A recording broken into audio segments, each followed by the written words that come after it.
আসসালামু আলাইকুম। এখন দেখতে আছি আপনার বড় ভাই কি বানায়।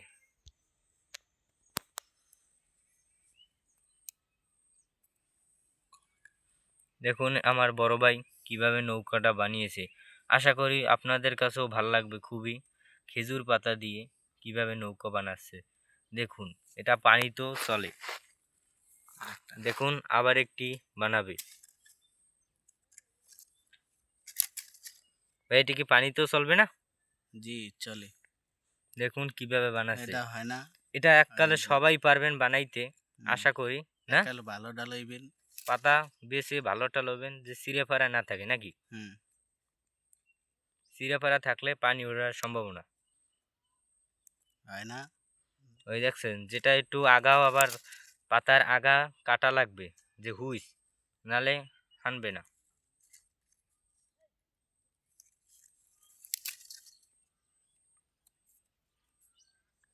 হুম, অনেক সুন্দর হতে আছে, অনেক এই সুন্দর। দুইটা হয়ে দুইটা গেছে। হয়ে গেছে দেখুন। আর বড় একটা ভাই কি বানিয়ে সুন্দর দিতেছি। করে খেজুর পাতা দিয়ে নৌকো বানাচ্ছে।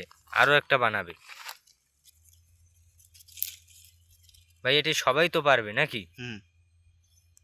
নিজের একাল ইচ্ছে মতো বানাবে। একাল সহজ। অনেক সহজ।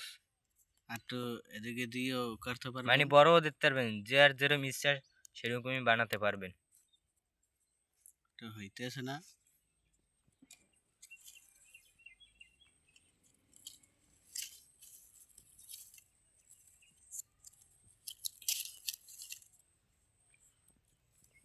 হুম, অনেক সুন্দর। বড় ভাই নৌকা অনেক সুন্দর হতে আছে খেজুর পাতা দিয়ে। এটা আর কখনো দেখিনি। হইতেছে না। কতটি এরম বাদ পড়ে নৌকা গেলে। আশা করি আপনারাও মনে হয় কখনো দেখেন নাই, কিন্তু অনেক এমন আছে কতটি দেখতেও পারেন। ধর- দেখুন যারা না দেখেছেন তারাও এবার দেখেন।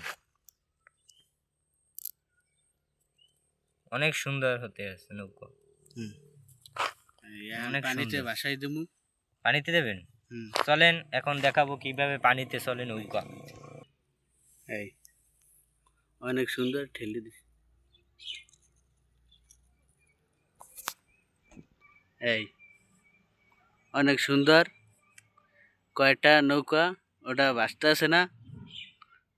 ওটা ওটা তলি ফুটেই গেছে। যে এর তলে ফুটে গেছে বাস না? হ্যাঁ এই একা সুন্দর ভাসতে আছে। একটা দুইটা তিনটা চারটা। হ্যাঁ। দলে আরো একটা ছিল না? হুম। তাহলে আর একটা ছিল কিন্তু। সেটা নষ্ট বিদায় ডুবে গিয়েছে। হ্যাঁ। অবশ্যই এই ভিডিওটা ভালো লাগলে অবশ্যই লাইক শেয়ার কমেন্ট সাবস্ক্রাইবার করবেন। ইনশাল্লাহ ভালো থাকবেন সুস্থ থাকবেন। আসসালামু আলাইকুম।